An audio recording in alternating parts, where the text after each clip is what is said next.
الذي نحمده ونستعينه ونستهديه ونتوب إليه ونعوذ بالله من شرور أنفسنا ومن سيئات أعمالنا من يهده الله فلا مضل له ومن يضلل فلا هادي له أشهد أن لا إله إلا الله وحده لا شريك له وأشهد أن محمدا عبده ورسوله لا نبي ولا رسول بعده أما بعد.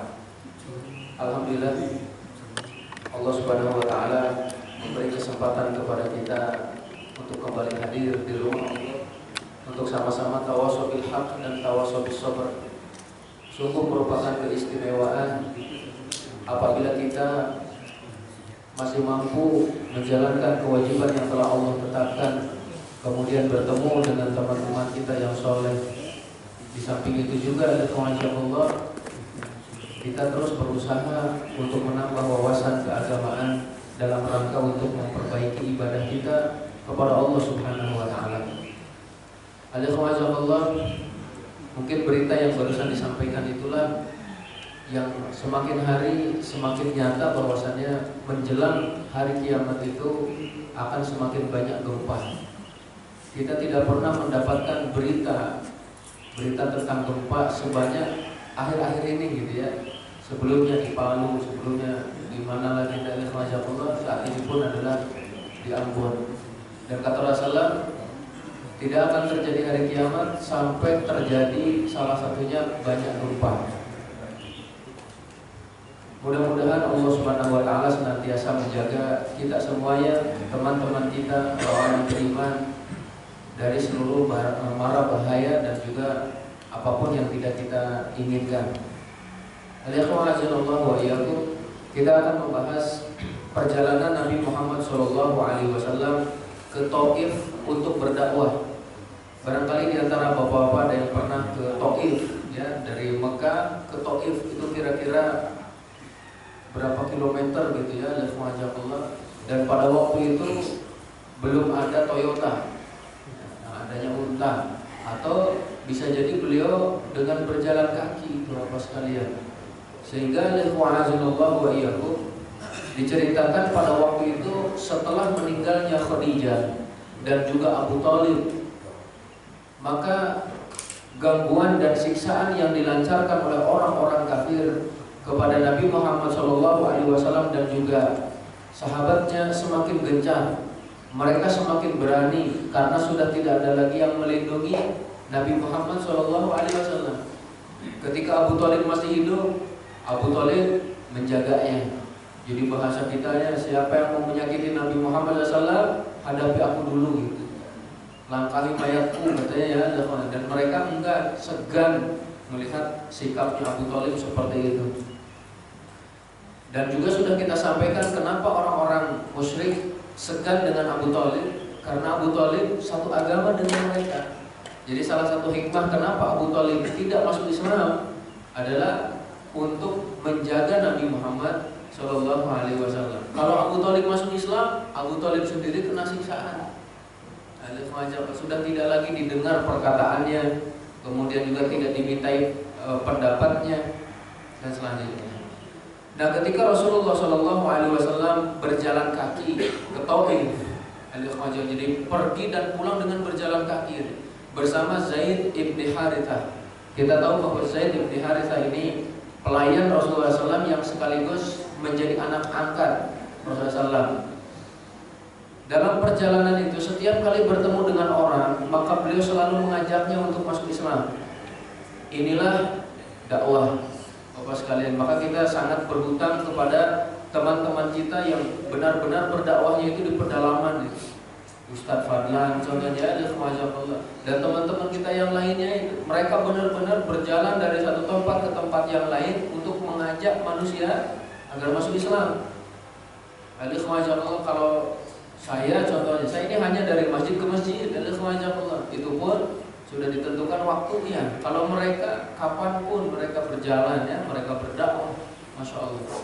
Sesampainya Rasulullah SAW di kota Taif, Bapak sekalian, beliau menemui 3 bersaudara, di mana 3 bersaudara ini sebagai kepala suku di daerah Taif, dan semuanya adalah putra Amr ibn Umair As-Saqafi, yaitu Abdi Yalail, Mas'ud dan juga Hubayb. Ini tiga penghulunya ataupun tiga pemuka kaumnya ya, Allah. Karena itulah mereka diajak berbicara oleh Rasulullah SAW, didakwahi oleh Rasulullah. Tapi kemudian Allah, salah satu dari mereka ada yang menyatakan bahwa dia akan merobek-robek kain Ka'bah seandainya Allah Subhanahu wa taala benar mengutusmu.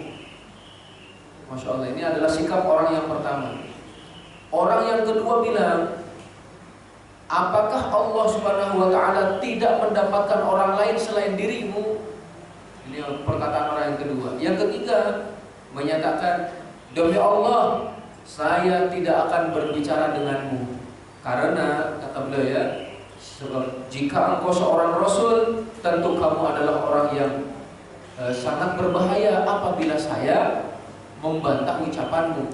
Intinya ketiga-tiganya tidak menerima dakwah Rasulullah SAW.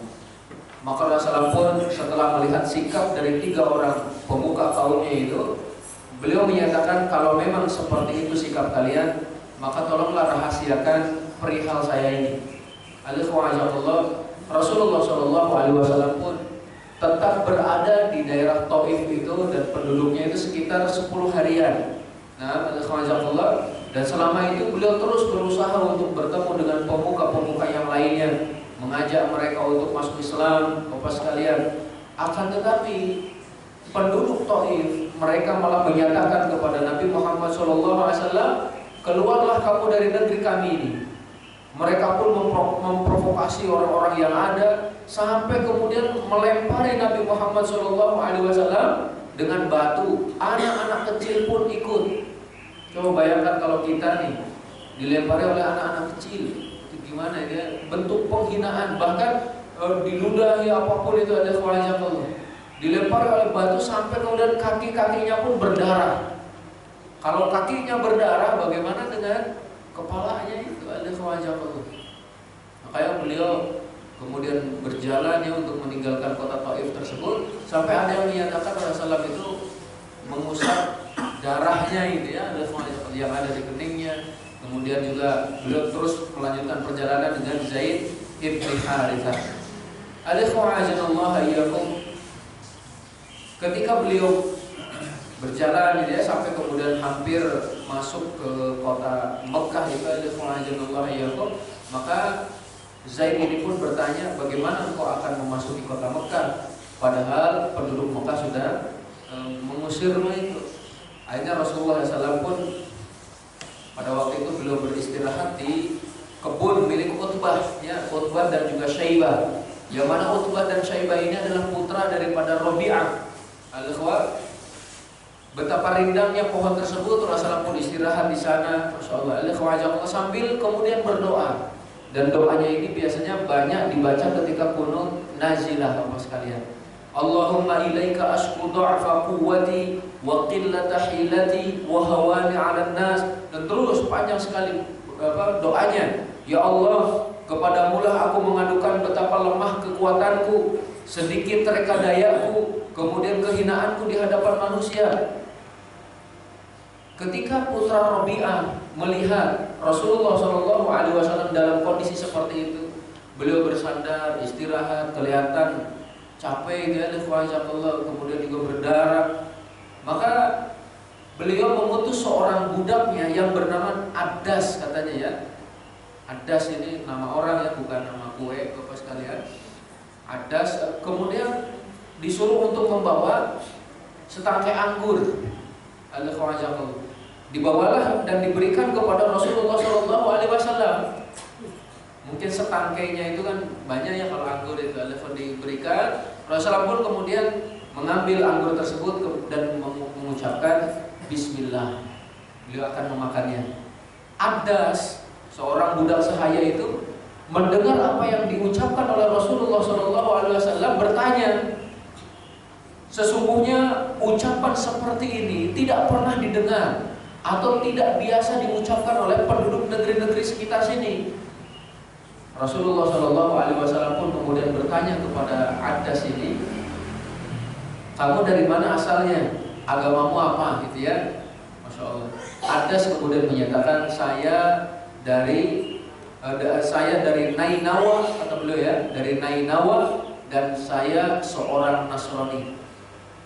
Rasulullah SAW kemudian menyatakan Nainawa itu adalah tempatnya orang soleh. Kemudian juga beliau menyatakan ya, Allah, yaitu tempatnya Yunus ibni Matta. Yang kita tahu Nabi Yunus yang dimakan oleh ikan itu dari Nainawa. Kata Adas, Allah yakum, dari mana kau tahu gitu, ataupun siapa itu Yunus? Allah ya. Rasulullah SAW menyatakan dia adalah saudaraku, dia adalah seorang nabi, dan aku pun adalah seorang nabi. Adas mendengar Rasulullah SAW berbicara seperti itu, dirangkulnya Rasulullah SAW, diciumnya kepalanya, dicium juga tangan dan kakinya. Itu menunjukkan pengagungan daripada seorang hamba sahaya ya kepada Rasulullah SAW. Nah, melihat kejadian seperti ini, putranya Robi'ah itu tadi majikannya, mereka saling berbicara kepada temannya itu, kepada saudaranya. Ketahuilah bahwa budakmu itu sudah dirusak, katanya oleh orang itu. Ketika Adas kembali menemui majikannya itu, mereka pun menyatakan jangan sampai kamu merubah agamamu, kemudian pindah ke agama dia. Tapi kata Adas, ketahuilah bahwa sesungguhnya dia menyampaikan sesuatu yang tidak mungkin bisa disampaikan kecuali oleh seorang Rasul, dan dia adalah seorang Rasul. Masya Allah. Jadi kalau keimanan sudah menghujam ke dalam hati Bapak sekalian, akan membawanya untuk berani menyampaikan kebenaran. Kemudian juga Bapak sekalian, Rasulullah SAW setelah itu pun meninggalkan tempat itu, sampainya di daerah Qarnus Sa'alib. Bapak sekalian, ini hampir masuk ke Mekah ya. Pada waktu itu beliau melihat ke atas, ternyata awan menaunginya. Ini keistimewaan Nabi kalau berjalan di terik matahari, dinaungi oleh awan. Dan ternyata ada malaikat Jibril yang kemudian turun kepada Nabi Muhammad SAW, didampingi malaikat yang bertanggung jawab mengurus gunung. Kemudian malaikat Jibril ini menyatakan, wahai Muhammad SAW, sesungguhnya Allah telah mengutus malaikat penjaga gunung untuk mendengar perintahmu itu. Kalau kamu mau, akan ditimpakan dua gunung Al-Akhshabain. Al-Akhshabain, dua gunung batu, gunung cadas itu. Ada yang menyatakan dua gunung itu, yang pertama adalah gunung Abi Qubais yang dekat dengan Masjidil Haram ya, dekat dengan Bukit Sofa, ada gunung itu, gunung Abi Qubais. Dan yang kedua adalah gunung Kuaikian. Itu dua-duanya gunung batu Bapak sekalian ya. Dan juga gunung cadas. Jika engkau berkehendak, akan kami timpakan gunung ini kepada mereka. Tapi Rasulullah SAW dengan rahmatnya, dengan kasih sayangnya, beliau menyatakan, tidak, katanya, jangan. Saya berharap semoga Allah Subhanahu wa Ta'ala melahirkan dari sulbi-sulbi mereka, dari keturunan-keturunan mereka, orang-orang yang beriman kepada Allah Subhanahu wa Ta'ala dan tidak menyekutukannya dengan sesuatu apapun. Masya Allah. Dihina, dilempari, bahkan sampai terluka. Beliau tidak menginginkan kehancuran bagi umatnya. Lalu bagaimana kalau saat ini, bayangkan ini kita menghayal saja, jika saat ini Rasulullah SAW hidup, kira-kira apa yang akan terjadi? Mungkin yang satu diadu domba dengan yang lain, kemudian juga yang satu ketika mendapatkan musibah tidak mendapatkan perhatian, ketika yang satu juga dibiarkan seperti itu. Ingat bahwasannya nyawa seorang muslim itu kan lebih mulia di hadapan Allah daripada runtuhnya Ka'bah. Di Wamena contohnya, saudara-saudara kita seagama diperlakukan seperti itu. Yang saat ini saudara kita yang ada di Ambon yang terkena musibah kemudian dibiarkan, mungkin akan lebih membuat sakit hati Rasulullah SAW. Maka mari kita tanamkan juga solidaritas sosial Bapak sekalian. Dan juga yang sangat-sangat dikhawatirkan itu, semakin hari adalah semakin terkikis ini perasaan solidaritas sosialnya itu, kepekaan sosialnya menghilang. Bahkan bisa jadi Bapak sekalian yang sangat kita tidak inginkan, kasih sayang orang tua semakin berkurang terhadap anaknya. Jadi jangankan kepada orang lain, terhadap anak sendiri pun berkurang. A'udzubillahi min dzalik.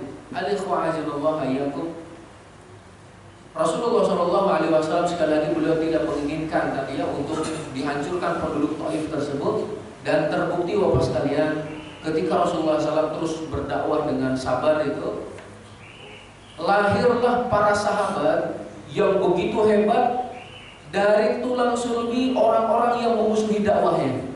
Walaupun bukan hanya dari Taif, dari sekitar Ka'bah juga, dari sekitar Mekah itu ada Allah. Sebagai contoh, orang yang sangat memusuhi Rasulullah SAW adalah Abu Jahal, yang dikenal dengan Fir'aunnya umat ini.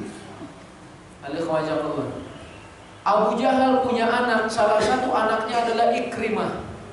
Ikrimah masuk Islam, jadi sahabat Rasulullah, jadi panglima, jadi prajurit, jadi mujahid, jadi penjaga Rasulullah SAW. Ikrimah, pembela Rasulullah SAW.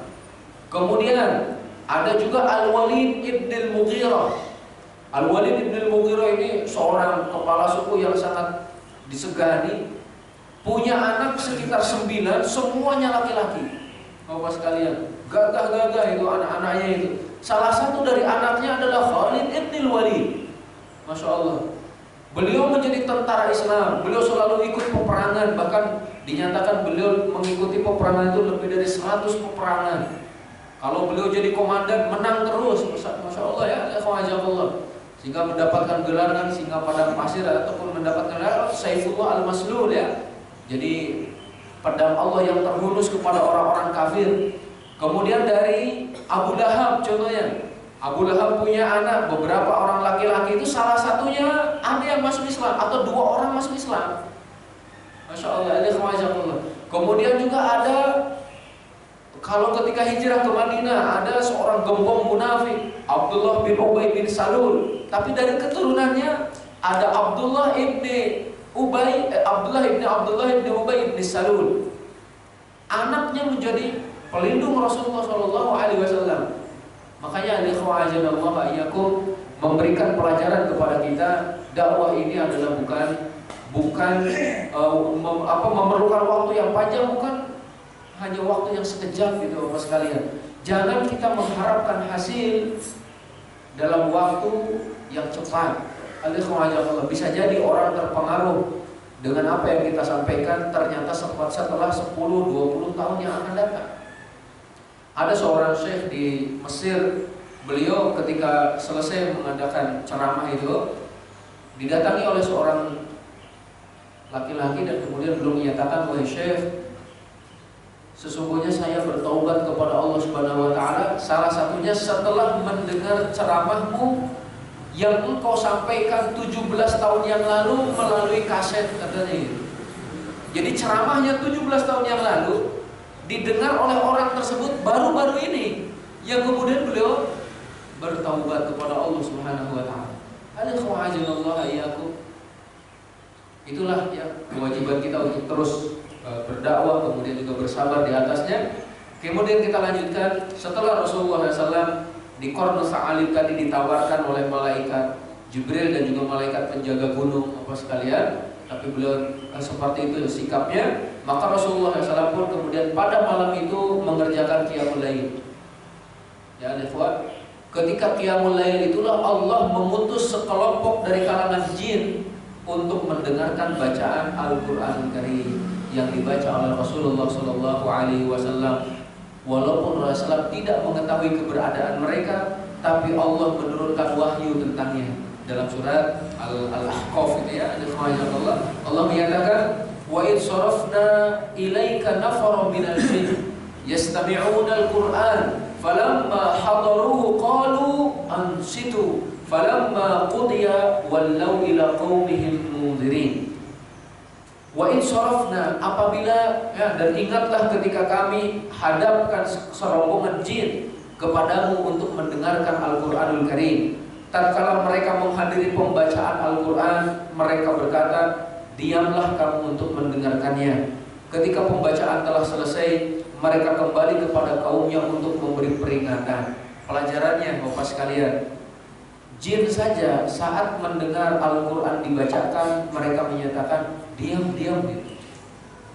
Maka salah satu cara orang kafir, Bapak sekalian, untuk memerangi kaum muslimin adalah menjadikan kita sibuk dari Al-Qur'anul Karim. Itu yang selalu dipikirkan. Bukankah Allah sendiri menyatakan, perkataan orang-orang kafir itu menyatakan, la tasma'u lihadzal qur'ani walghaw fihi la'allakum taghlibun. Jangan kalian dengarkan Al-Qur'an ini, tapi buatlah kegaduhan. Maka kalian akan menang, kalian akan mengalahkan kaum muslimin. Ini adalah cara yang selalu dilakukan oleh orang-orang kafir semenjak kemunculannya Islam. Jangan kalian dengarkan Al-Qur'an, buat kegaduhan. Apapun pokoknya yang memalingkan manusia dari bacaan Al-Qur'anul Karim. Kalau pada waktu itu mungkin mereka hanya menabuh-nabuh gendang ataupun apapun itu, kalau saat ini mereka sudah membuat WhatsApp, Facebook, ya, kemudian juga Telegram, apalagi ya Twitter, ataupun juga termasuk Syekh Google, ya, ataupun juga Al-Alim, Al-Alamah itu ya, YouTube, contohnya itu. Ini kan memalingkan kita dari Al-Qur'anul Karim. Berapa di antara kita nih yang setiap harinya membaca contohnya 5 juz, atau 4 juz, atau 3 juz, atau 1 juz? Seorang ulama dari Timur Tengah, itu Aid Al-Qarni, beliau merasa heran itu, Masya Allah ya. Dan ini adalah cambuk bagi kita semuanya. Ini adalah nasihat bagi saya dan bagi kita semuanya. Beliau pernah bertanya, kata beliau, kepada seorang laki-laki usianya sekitar 30 tahunan. 30 tahunan gitu.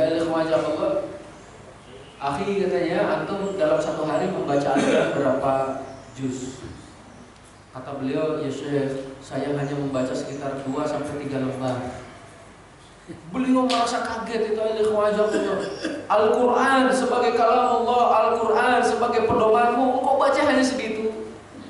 Padahal setiap kali ada majalah dibacanya, setiap kali ada surat kabar dia duduk untuk membacanya itu.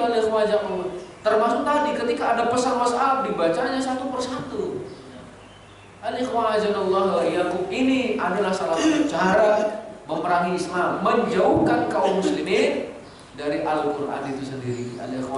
La tasma'u lihadzal qur'ani walghaw fihi. Nah, sekarang orang ataupun kalangan-kalangan jin diutus oleh Allah mendengarkan Al-Qur'an, mereka menyatakan, dengarlah oleh kalian ini semuanya. Didengarkan oleh jin itu, Masya Allah. Yang kemudian baru pertama kali mendengar, mereka langsung menjadi dai, Masya Allah. Wallau ila qaumihim mundiri. Kalau di dalam surat Al-Jin itu kan disebutkan baru pertama kali mendengar, mereka menyatakan, sami'na Qur'anan ajaba yahdi ila rusyd fa'amanna bihi. Kami mendengar Al-Quran yang sangat ajaib, sangat indah, sangat penuh dengan mukjizat. Masya Allah. Apa yang mereka lakukan setelah beriman? Amanna bihi, kami langsung iman. Masya Allah. Itu adalah sikap jin dari kalangan orang, dari kalangan jin yang beriman. Mendengar langsung iman gitu. Mungkin berbeda dengan sebagian manusia ya. Mendengar tapi kemudian keluar dari telinga kanan, keluar lagi dari telinga kanan itu. Jadi enggak dari telinga kiri ya. Kalau masuk telinga kanan keluar telinga kiri ya, alhamdulillah masih ada proses. Ini masuk telinga kanan keluar lagi gitu. Mantul ya, Masya Allah. Mantulnya itu bukan singkatan juga ya, Masya Allah.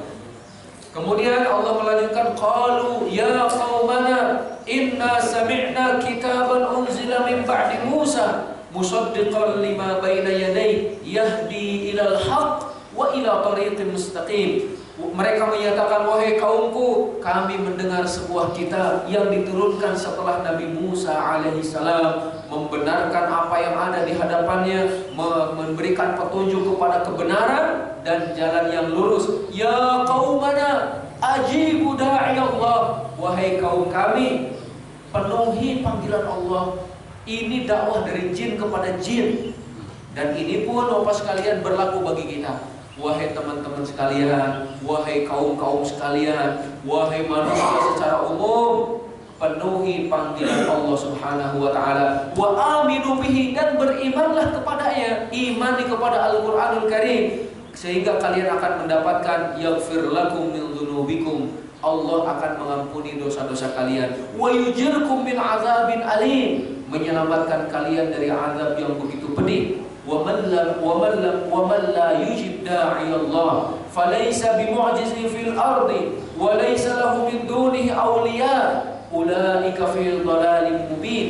Siapa yang tidak menerima seruan ini, seruan dari Allah, maka Bapak sekalian, dia tidak akan melepaskan diri dari azab Allah di bumi, dan juga tidak ada pelindung selain Allah Subhanahu wa taala. Mereka itu berada di dalam kesesatan yang amat nyata. Pilihan kita ada dua. Nah, yang pertama ngikut jalan yang lurus, atau yang kedua termasuk orang sesat. Tentu kita memilih jalan yang lurus. Karena tidak ada pilihan yang ketiga. Mau abu-abu katanya ya. Tidak ada pilihan yang ketiga itu. Bersama orang yang beriman atau bersama orang-orang kafir. Ketika perjalanan Rasulullah SAW tadi sudah semakin mendekat ke Mekah, Zaid bin Harisah mengingatkan, ya Rasulullah, bagaimana engkau akan memasuki kota Mekah padahal mereka sudah mengusirmu? Maka beliau menemui beberapa tokoh di Mekah itu. Ada Allah. Yang pertama beliau temui adalah Al-Akhnas ibn Shuraik. Al-Akhnas ibn Shuraik ini pun adalah penentang dakwah Rasulullah pada waktu itu. Ada Allah. Beliau meminta suaka, meminta perlindungan agar aman ini ya dalam kesehariannya, agar dia bisa masuk Mekah lagi. Tapi Al-Akhnas ibn Shuraik meminta maaf, tidak bisa memberikan perlindungan. Beliau Rasulullah meminta perlindungan kepada Suhail ibn Amr. Suhail ibn Amr ini juga Bapak sekalian yang diutus oleh orang Quraisy nanti pada perjanjian dengan Rasulullah, karena Suhail ibn Amr ini cerdas juga. Nah, tapi ternyata Suhail ibn Amr pun meminta maaf, tidak bisa memberikan perlindungan keamanan. Akhirnya Rasulullah SAW mendatangi Mut'im ibn Adi. Mut'im ibn Adi pun kemudian belum menyatakan, saya berikan keamanan bagimu.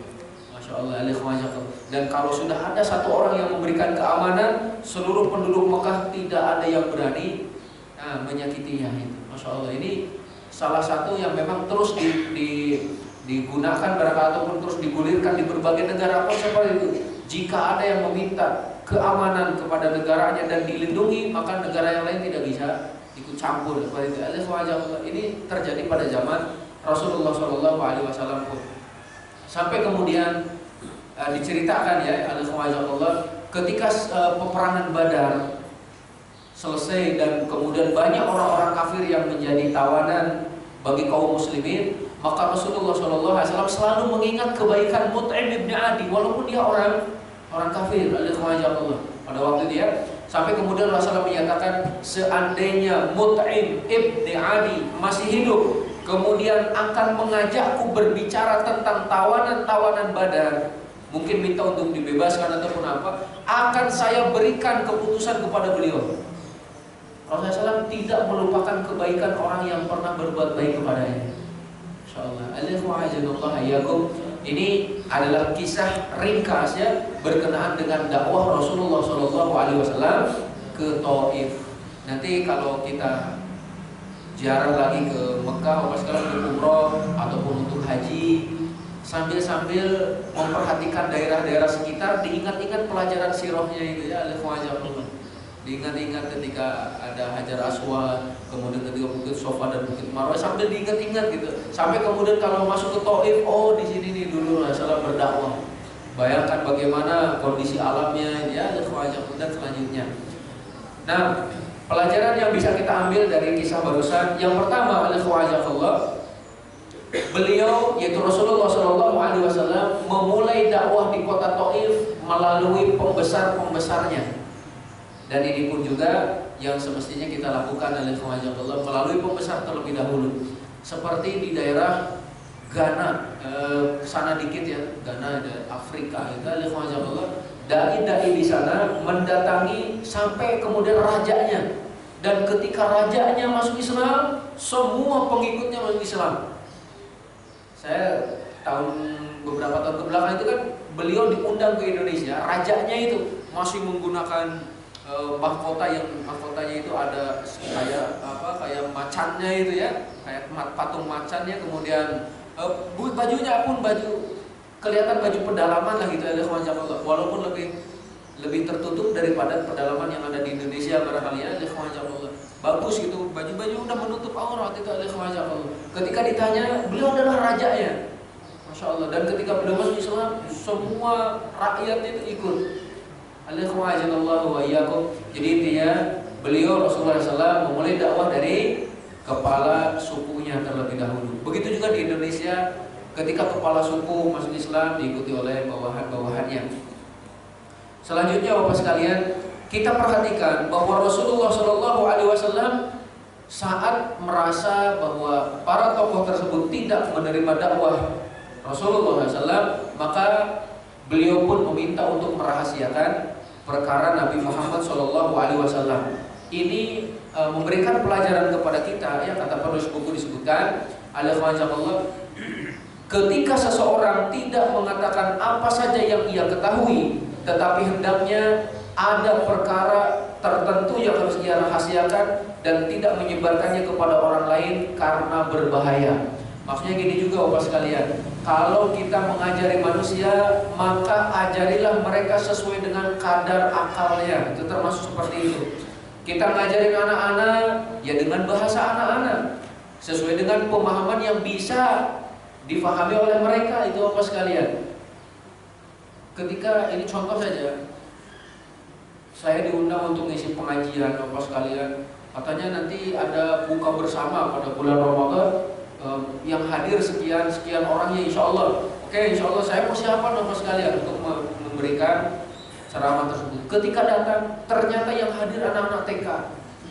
Saya nggak dikasih tahu kalau ternyata ngisi anak-anak TK itu. Dibilangnya itu kita akan nanti buka bersama, sebelum buka ada pengajian yang hadir sekian orang. Kirain yang hadir bapak-bapak, ibu-ibu itu, Masya Allah. Anak-anak TK ya, anak-anak TK saya tanya rukun Islam ada berapa ini ya?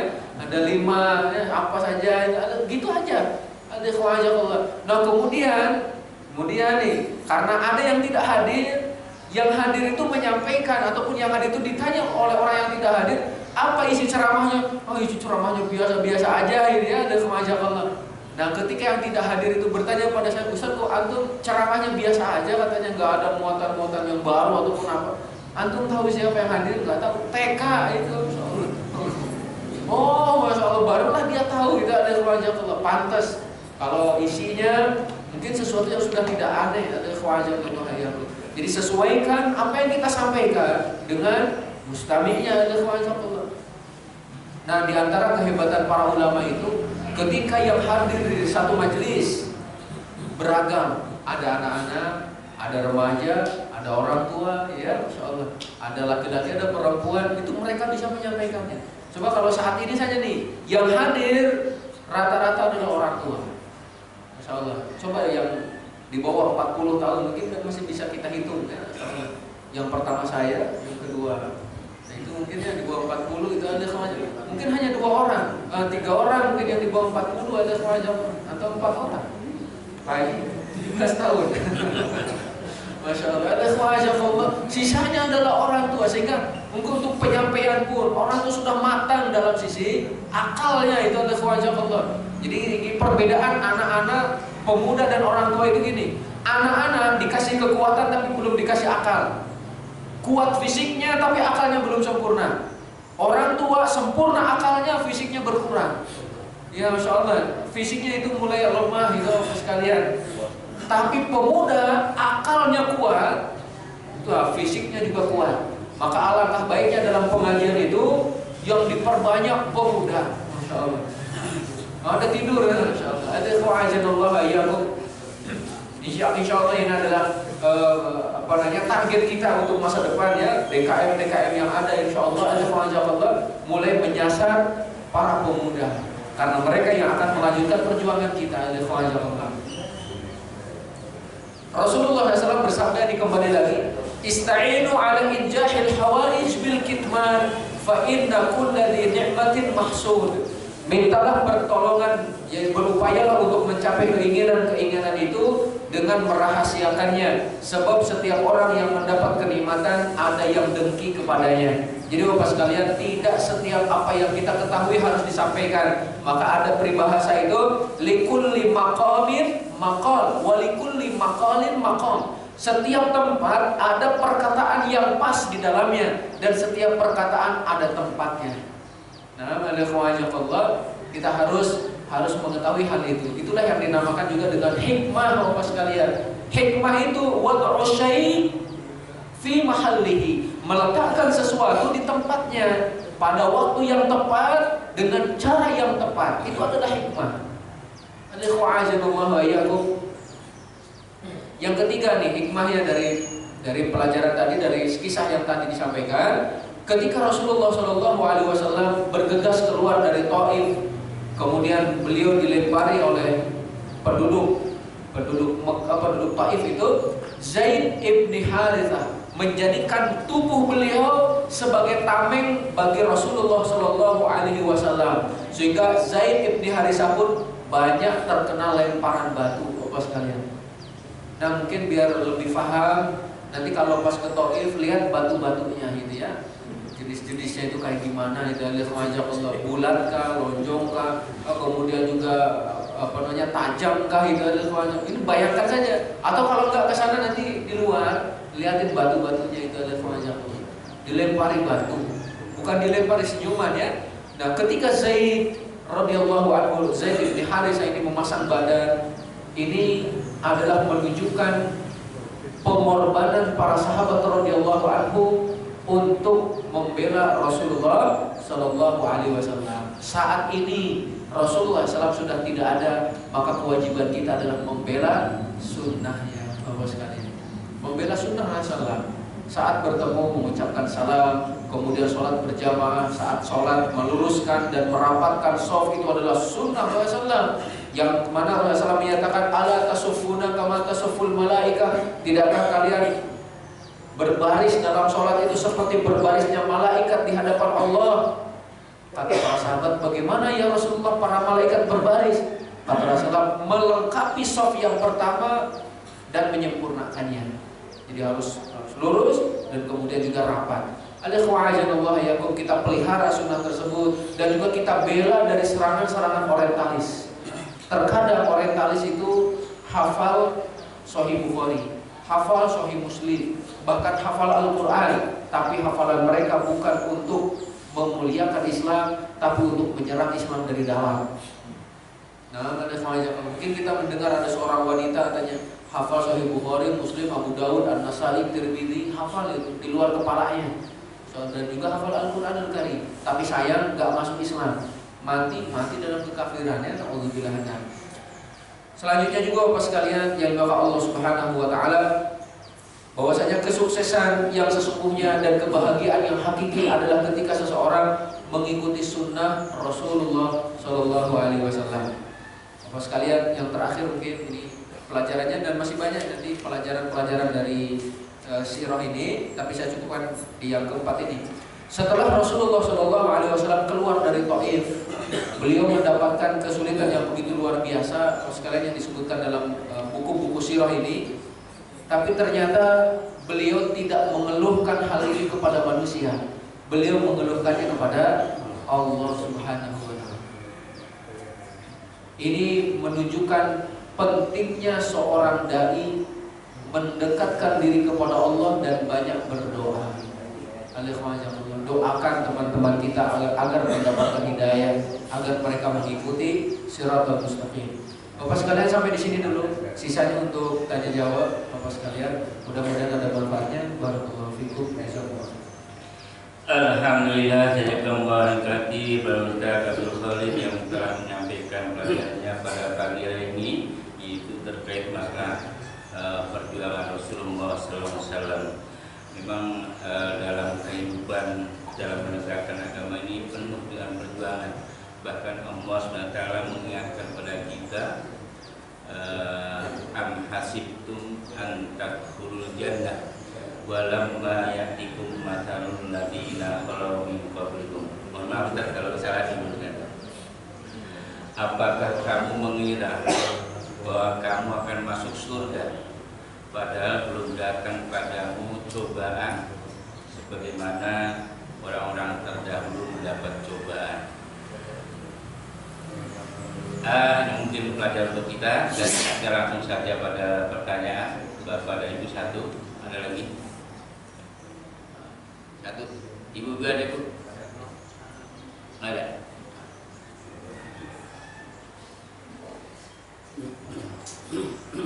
Assalamualaikum warahmatullahi wabarakatuh.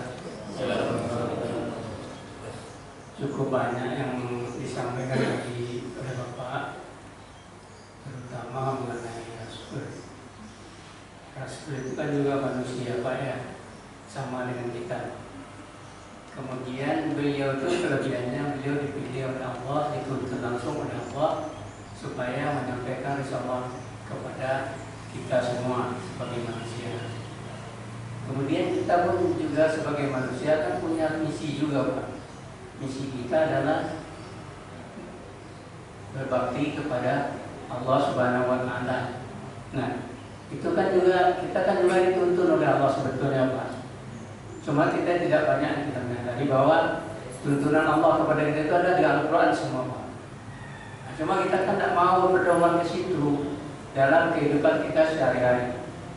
Kalaulah kita berdoa ke situ, insya Allah Pak, itulah yang membukakan, karena kita lihat di para misioner-misioner yang masuk Islam itu kan dengan membuka Al-Quran mereka terbuka hati mereka.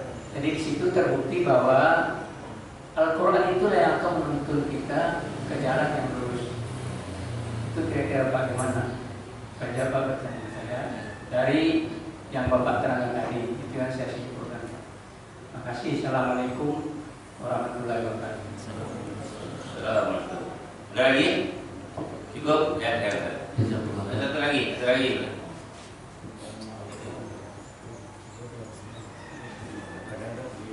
Assalamualaikum warahmatullahi wabarakatuh. Pertanyaan saya singkat saja. Sholat gerhana itu merupakan mukjizat Rasulullah atau bukan? Terima kasih.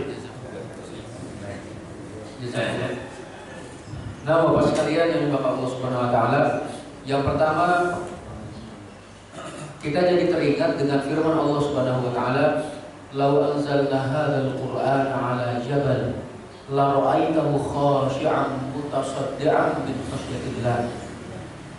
Seandainya kami menurunkan Al-Quran ini ke gunung, niscaya dia akan hancur dan luluh lantak karena takut kepada Allah Subhanahu wa Ta'ala.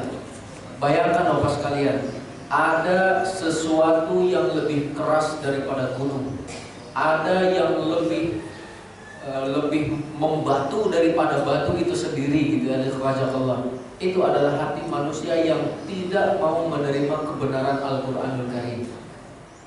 Allah, kalau dalam hadis Rasulullah menyatakan, jika bumi ini tertutup oleh sesuatu dan tidak ada yang bisa mengeluarkannya karena tertutup itu, maka la ilaha illallah akan menghancurkan tutupnya dan mengeluarkan bumi itu, menunjukkan hebatnya la ilaha illallah.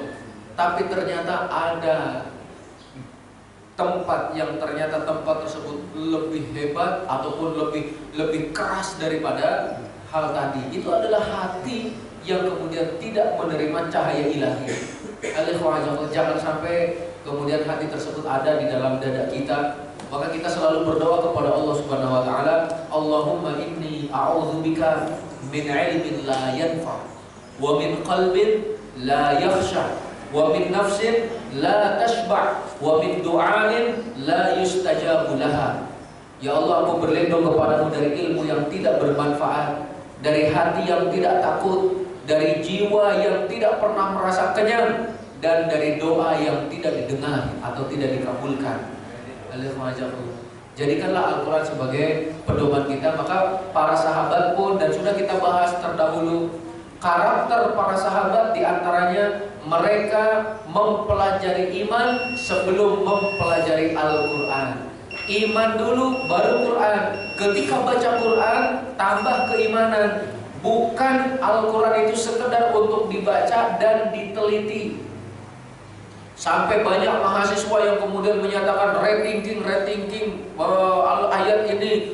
ayat ini, ataupun juga rekonsiliasi, apapun itu ada Allah yang menunjukkan kita akan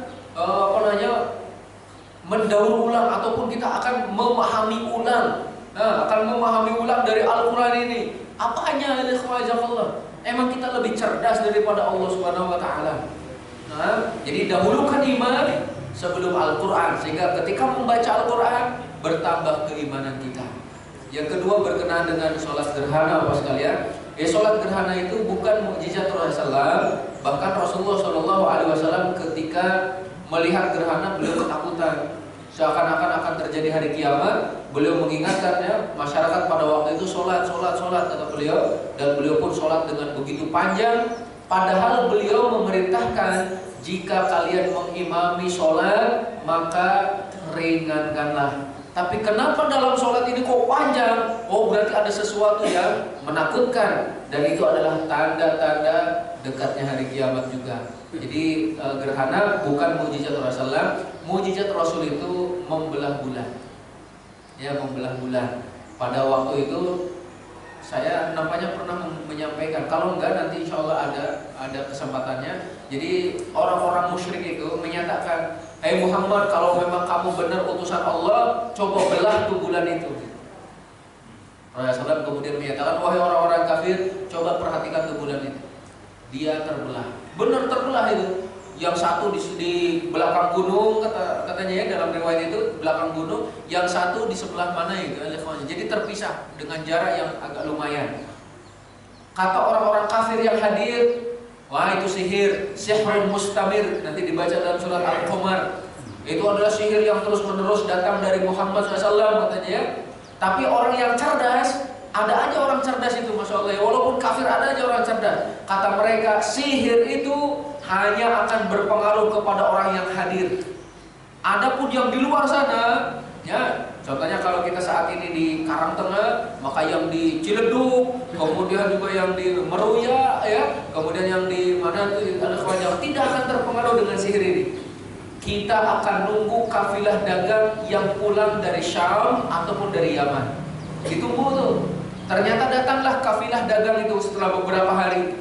Mereka bertanya, apakah dalam perjalanan kalian melihat sesuatu yang aneh? Kata kafilah dagang, benar, kami menyaksikan bulan terbelah. Itu fenomena alam yang aneh, kata mereka. Oh, berarti benar ini, bukan sihir. Tapi ternyata setelah mendengar penjelasan dari kafilah dagang, mereka tetap menyatakan ini sihir. Tetap aja kecerdasannya itu ternyata tidak membawa kepada iman. Maka dahulukan iman sebelum Al-Quran.